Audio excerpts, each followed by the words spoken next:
নমস্কাৰ গৃহিণীৰ লগৰীলৈ আপোনালোক সকলোকে স্বাগতম জনাই আজি ভিডিঅ'টোত লৈ আহিছোঁ মই বনোৱা ভেদাইলতাৰ এটা পকৰি ৰেচিপি।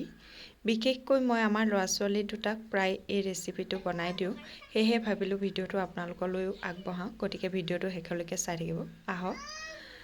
মই লৈছোঁ অলপমান ভেদাইলতা, 3 ফুটা ৰচুন, 2 টুকুৰা আদা, জোখমতে নিমখ দিম আৰু অকণমান মই জালুক দিম, কাৰণ ইহঁতি আমাৰ জলকীয়া জালটো নোৱাৰে, সেয়েহে মই প্ৰায় জালুক দি দিওঁ। এইখিনি মই এতিয়া পেষ্ট বনাই ল'ম। পেষ্টখিনিত মই 2টা পিঁয়াজ মিহি মিহিকৈ কাটি দিছোঁ। এতিয়া মই এইখিনিত অলপমান বেচন দি ধুনীয়াকৈ মিক্স কৰি ল'ম। দেখিছে, ধুনীয়াকৈ মিক্স কৰি লৈছোঁ। এতিয়া অকণমান হালধি দি আৰু অলপ পানী দি লুপথুপীয়া হোৱাকৈ দেখিলে মই এইখিনি গোটেইখিনি সানি ল'লোঁ। বৰ ধুনীয়াকৈ সান খাই গ'ল। এতিয়া মই এখন কেৰাহীত তেল গৰম কৰি এটা এটা পকৰি দি বনাই যাম।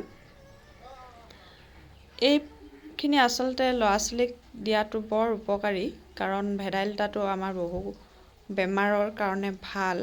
ল'ৰা ছোৱালীয়ে ভেদাইলতা খাবলৈ বেয়া পায়, কিন্তু এনেদৰে যদি দিওঁ খাই বৰ ভাল পায়। সেয়েহে আপোনালোককো মই ক'ব বিচাৰোঁ যে পাৰিলে ভেদাইলতাটো প্ৰায় এনেদৰে দিবলৈ চেষ্টা কৰিব। আজিকালি বজাৰত উপলব্ধ ফাষ্টফুডবোৰতকৈ ঘৰতে যিমান পাৰে এইবোৰ বনাই খুৱাবলৈ চেষ্টা কৰিব। এইবোৰ আচলতে আমাৰ ল'ৰা ছোৱালীৰ ৰোগৰ যিটো প্ৰতিৰোধ ক্ষমতা সেইটো গঢ়াত সহায় কৰে।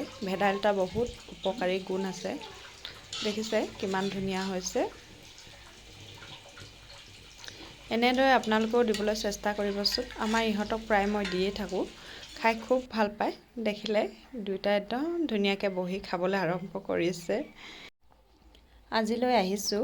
নেক্সট ভিডিঅ' পাবৰ কাৰণে আপোনালোকে মোৰ চেনেলটো ছাবস্ক্ৰাইব কৰি ল'ব, আৰু ভিডিঅ'টো যদি ভাল লাগিলে তেতিয়াহ'লে নিশ্চয় লাইক কৰিব আৰু পাৰিলে শ্বেয়াৰ কৰি দিব। ধন্যবাদ।